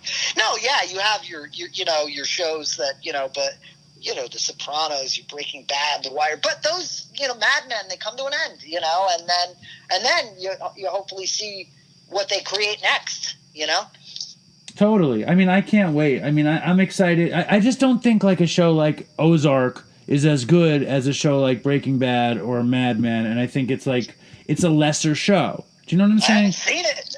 You know what I mean? It's okay. The one thing that kind of stinks about doing this job of writing and making TV is you really don't get the opportunity to watch as much of it. Right. Or you don't want to watch it because you've been thinking about it and thinking about story all day that you actually I'd like to watch a documentary now or listen to some old music like that. Right. So there's you need a break from what you're working in because you get too mired down. It's tough. It's a tough one. Let me ask you this. You've been clean and sober 13 years? I guess we're in the 13th year. Okay. It's 2000 and yeah. You just completed 12 years. Yeah. Clean and sober. And how, what's your, do you still work a program though? I do. I could always work a better program. I'll tell you what's been really interesting in the last year is looking at how character defects, and it's not about drinking or drugs anymore. I'm feeling pretty good. If you were to ask me, hey, you think you're going to drink tomorrow? I could probably say, I'm probably not going to drink tomorrow. But can my character defects and alcoholism show up in all kinds of other ways? Hell yes. That has been humbling. And brought me to, there have been times in my life where I have found myself going to meetings like I was in my first 90 days of recovery. And then there have been times where I find myself, not going as much. This year, I found myself going to meetings more. and it was really interesting. Just new stuff comes up. New stuff comes up all the time, and you got to deal with it. You just got to deal with it. And recovery comes first before everything else. I never get too far away from the program. Right, and you have friends in the program. Do you enjoy? Yeah. Do you enjoy showing up? Is it still fun at all? Like what is it Depends like? On the depends on the meeting, right? You know what I mean? Like you have your good meetings, you have your bad meetings. You know, I know. There's no such thing as a bad meeting, as people say. Yeah, that's not true. No, exactly. Are most of the meetings have a bad meeting? Are most of the meetings you go to an hour or an hour and a half? They're usually, it varies out here. Some are an hour and 15. I struggle with the hour and a half meeting. I really do. It's depends what kind of meeting it is. It depends on your speaker. It depends, I don't know. Like, I tell you, I do miss my New York meetings. I loved the meetings in New York. I not that I don't like the meetings out here, but I don't know. It's just that's like there's not much I miss about New York, but I do miss my meetings there. It might be just everybody likes the town that they got sober in or whatever, but I like New York recovery. How would you compare New York and Los Angeles recovery? It's the same basic principles and stuff. I think that you just you sort of one industry town out here. Where in New York, like, people come from all walks of life, but usually everyone is in entertainment. Like that that's not true. There are people who aren't in entertainment, but in LA or in New York? Yeah, in New LA. York, you're saying you have a more variety. In New York, it's just so many different types of people. Right. In New York, a lot of it's a lot of sensitive creatives, which is great for meetings and stuff. But I will notice this. I think it is very funny. It's a thing I've noticed both in New York and Los Angeles in meetings. I never, when I'm talking in a meeting, feel the need to mention my occupation. But actors in New York and Los Angeles, they'll go, I'm an actor. They always somehow manage to work it in to the share. Well, maybe they'll get a job. Maybe they'll get a job from a really effective share. Maybe they'll really win a producer over, especially in LA. That is why you're in a meeting. You are in trouble. But isn't that just some sort of like character defect coming out to play? Isn't being an actor? That's exactly what it is. But isn't being an actor maybe a character defect coming out to play? So is being a writer. You know what I mean? Like it is. I was talking. About it the other day, like just that character's like somebody brought up this great expression, like what's this character's wound, and I was like, oh yeah, everybody's got a thing, you know what I mean? Right. Everybody's got a thing. What is the thing? How does it show up? You know? Do you use a lot of stuff in the meetings in your work? Do you use a lot of recovery, addiction stuff in the work or no? I don't know. Recovery's such a part of me that I bet you some of it is in there. Actually, as dumb as it sounds, when working on like the royal wedding and stuff, and I was talking to Molly Shannon, we're talking about her character Tish Cadigan, who's like sort of like like a Kathy Lee Gifford, very into self-care and all that stuff, and I was able to kind of write to that character and those kind of buzzwords that that kind of, because I actually do it and know it, and right. So yeah, maybe it does. I hadn't really thought about it until you asked me, but maybe it does show up in the work. Right. And there's so many caricatures of self-care and all those stories in a meeting. You hear so much funny shit about that. You know what I mean? The stuff that people do. Yeah, I've never found myself like in a meeting going, oh, that's good material. Because usually if I'm in a meeting, I'm there for my recovery. But recovery is such a part of me that it's probably a part of my work. And I would have to go back and look at I guess episodes or things that I've written and see where it's there. I think there's an emotionality to it that because I do this stuff, it's probably shows up in my work. You should come out to Suffolk County Narcotics Anonymous to get some really good material. It's just it's just amazing. It's just like fitted baseball cap backward, tattoo on the forearm, higher power. It's just fucking. It's like you could really. It's gold. It's a gold mine. Suffolk County. That's like Long Island, right? That's where I moved to. I live in Suffolk County, and once in a while I'll go to Narcotics Anonymous, and there's a bunch of beautiful stuff in there. But just the higher power. It's just like you can't get enough of that stuff. It's just amazing. I kind of like that. Like, I know a lot of people have, like, especially with newcomers, I'm always like, don't worry about the God thing. Like, I just said, I'll make the God thing super easy for you. I'm going to make it super easy for you.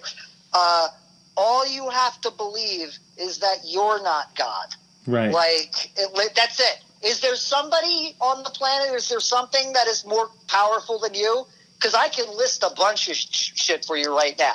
That's all you have to worry about. It's just that, there's a power greater than you out there. Don't worry about the God thing. But I kind of like the,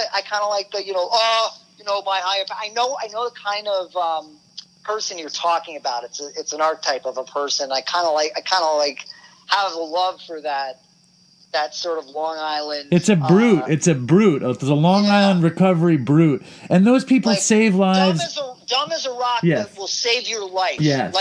Dumb as a rock, but also the smartest person in the room. Yes. Yes. Love it. Yes. So it's I live for that. Like probably would say some things that are totally problematic, maybe aren't so evolved with certain language, maybe use some words that we don't use anymore, but we'll cut through the BS. Oh, they'll hit you with that spiritual fucking fire out of no place, and you don't expect it. I love that. Yeah. I know what you're talking about, and I love it, and I'm for it. And then I love when you can kind of, and those people usually do because they do have that spiritual connection. They do come around and they're like, yeah, we don't say that word for about the gay people anymore. Right. We don't use that word. Right. They will stop. It just takes them a second. It's funny. I didn't ever really spend much time in Long Island. Well, if you're ever on the East Coast and you want to come out, I will bring you as my guest, and you're more than welcome. You can meet the family. I'll tell you, I will go to a meeting with you anytime. I'm so happy for you. That you found this. You know what I mean? And you got the foundation, and I know what it's like to go through that such a tragic loss in recovery. It is brutal, and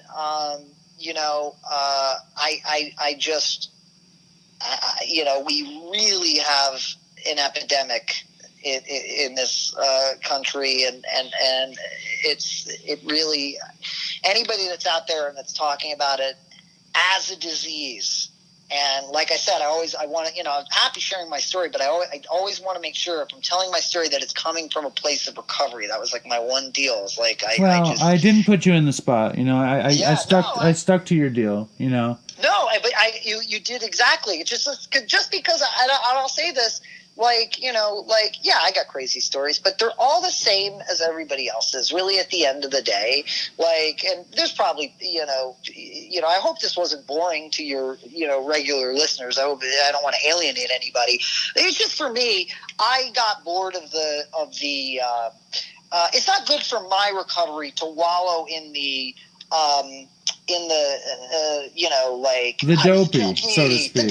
It's just not good. It's not good for my personal recovery because that was such a part of my identity. And so you could relate to that. You did have a time where those stories were incredibly appealing to you, or like the rock and roll junkie, the comedy junkie. I've read every single book backwards and forwards about the history of it. I've hung out with some of those people, some that are clean, some that are still messed up. I'm close in that world, and it's. I'll tell you whose book I love, and it's a great punk rock book, but it's also a great book about recovery, is Steve Jones's book, the guitar player for the Sex Pistols. Yeah, you mentioned that. It's a great book. What's it called? About punk. It's called Lonely Boy. Lonely Boy. And I love that because you get the stories, but you also, he's got the recovery, man. Right. Right. I saw him recently, and I said, it's weird I said to him, I said, first of all, it's weird for me. I'm sorry. It's always going to be weird for me to just have any sort of like, that you know me, and I like, you're Steve Jones. You're Steve Jones. Like, it's just always going to be that way. Maybe I'll get used to it at some point, but I'm not yet. But you're very cool. But I said to Steve, I said, I read your book. He's like, I'm glad somebody read it. I'm like, no, I read it, and I loved it because the way you talked about recovery, I got to tell him. And it was nice getting a hug and everything, and it's just like, it's wild, man. Like, so, but no, like, do I get it? Yeah. I've read every single book on the Ramones, and will. And, I love Seymour. Seymour Stein's got a great book out right now called Siren Song. That's more about just the record industry. I live for that stuff. I will always, What about, my stories are boring. I always thought that a great thing would be, like, my favorite stories in those rock and roll memoirs are when, like, nowhere, like where, like, Keith Moon is touring in New York, and he runs into John Lennon and Jerry Garcia, and they get coke and acid in the hotel. And, like, I love those weird mashup drug stories in the memoirs. And I feel like if you could write a book just about the drug mashups, it would just be such a fun book. Look, I'm not going to tell you that I don't have a great appreciation for the Hollywood vampires. I do. Alice Cooper and Nilsson and Lennon running around. Keith Moon, that whole story, yeah. Of course, I love it. Like how screwed up do you have to be to get kicked out of a Smothers Brothers show at the Troubadour? That stuff's great. Like, I love it. I love reading about it and stuff. My own stories I'm sorry, they're just never going to match that. Those. So I think that it's like, where can I be of service talking about recovery? Right. You want it's like, I'm never going to compete with Alice Cooper's story. And that guy's sober now too, A long time sober. Long time. He's cool, man. Like, I'm a big Alice Cooper fan. Well, I want to thank you for coming on and sharing a bit of your recovery and a bit of your career with us, and it's awesome. I'm happy to have connected with you at all, and I'm happy for you. I truly did. I didn't know how much, like, I remember running into you and stuff, and I remember when you were at that network, and but I didn't realize that just the personal connect. I truly didn't, and I'm kind of sorry that I didn't. Maybe I could have been more of service in a time when you needed it. I was an asshole. Jake. When we met, I was an asshole. I was an asshole junkie. You were sick, and I was sure you wanted to take what I had, and I had nothing. Do you know what I'm saying? I was totally deluded. I was deluded. Oh, wow, yeah. That does ring a bell. Like, you were. I was protective of my little music show. I had a little music show that I really loved. Like, I got to interview the Flaming Lips and KRS-One and all that shit. I loved it. And I was like, and I felt like I was somebody. And I thought that you were coming in to steal my golden goose, my prize. I was crazy. I wasn't hired even to do that. Like, that wasn't even my job. Dude, I was deranged. It doesn't even matter. I was totally deranged. Just the way you it twisted in your in my junkie head. Yes. Yeah, and you drug out of mine. Like, I was like, no, I was there to, like, work on, like, other comedy stuff. That like, your music show was you were ruining your music show. Yeah. Thank you for reminding me. No, of course. Hey, I fucking I blew up my MTV show too. Like, I get it. I know what it's like to lose a thing. It's what I can say is it was certainly not the end of my career, and it's laughable now how much it wasn't. It doesn't have to define you. Well, the other thing is not only that, you can still have a life. You know what I mean? Like my life is so much better than it ever was at any point because of this thing. Because of this thing. You know, like, and I can do anything because I can live. You know, like the sky is the limit because I'm on the ground, you know, and it's beautiful, you know. That is true, and I can tell you, you know what I mean? Like, you know, I do a lot of interviews. I don't do a lot of interviews. I've been on, done my fair share of podcasts. I've sat down and talked with Mark Maron and stuff, you know, and you know, you're good at what you do. You've kept me engaged. I think this is a good conversation. So, like, I think you got to keep doing this, and you got to see where it goes to. And, you know, I know it's probably got to feel different now, but you got to keep doing it. Well, I appreciate it, man. I appreciate it, and I'm going to. I'm going to keep doing it until it's not fun or it totally sucks. But that's my rule of things. I do things until they're not fun or it starts to suck. Yeah. And then I stop doing them. Yeah, that's my rule too. And sometimes that decision is made for me. Yeah. With this one, it can't be because, like, I'm paying to put this thing out. You know what I mean? I did my podcast until it was like this has served its purpose. You don't need to do it, but maybe one day you'll want to again. You know? That's the thing. I know I have that desire. I do. Like, I think, like, I'd love to do like 6 of them. You know, like right now. You know, and maybe I could figure that out. I'm trying to figure that out. It's certainly not the last time I will, like, be behind a microphone doing something. I do enjoy that, broadcasting. I just am not sure what the next thing is. Well, you keep me posted. You keep us posted. It's wonderful to have you on the show, and I really appreciate it. Thank you, man. Thank you for having me, and it was a good talk. Totally, man. And be in touch, okay? Yeah. You reach out. Oh, and I need to send you my fucking pilot. You need to read the pilot. I think you'll like it. I'm happy to, man. All right, Jake. Jake. Take a look at it. Thanks, right. man. Have a great night, and thank you. No problem. Okay, later. Bye. Well, there he was, Jake Fogelnest. For all of you Dopey fans who said you liked the long episode, there's the long interview with longtime friend / rival Jake Fogelnest. Hope you guys liked it. Let me know. Leave a review. Fucking follow us on Twitter. Somebody was just making fun of me that we don't have enough Twitter followers. So follow on Twitter. Follow on Instagram. Write a review if it's positive. Don't give me any more negative reviews. It hurts my feelings. And stay strong, Dopey Nation. Take care of yourselves. And, you know, I fucking hate to say toodles. It disgusts me to say toodles. To hear the word toodles is gross. And yet I am totally compelled to say toodles because that is the legacy that our dear, dear, dear departed friend Chris has left us with. So, toodles. And what the fuck? If it's this long, I'm going to play a fucking a song of mine at the end. This is a song I wrote when I just came back from Los Angeles. It's called People Watching. I wrote it just when I started dating Linda. And I always wanted to play it on Dopey, and I figure only the truest of the true devoted fans are still listening at a minute or an hour and 56 minutes. So here's People Watching.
want anyone else. Not anyone else. No, not anyone else. No, not anyone else. Not anyone else.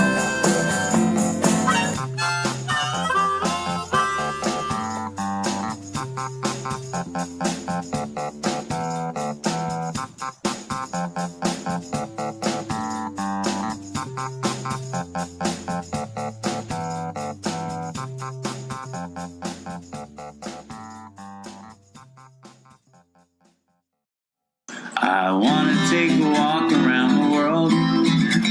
I wonder would it do me any good? Until I get some money in my pocket, then I guess I'll just have to walk around my neighborhood.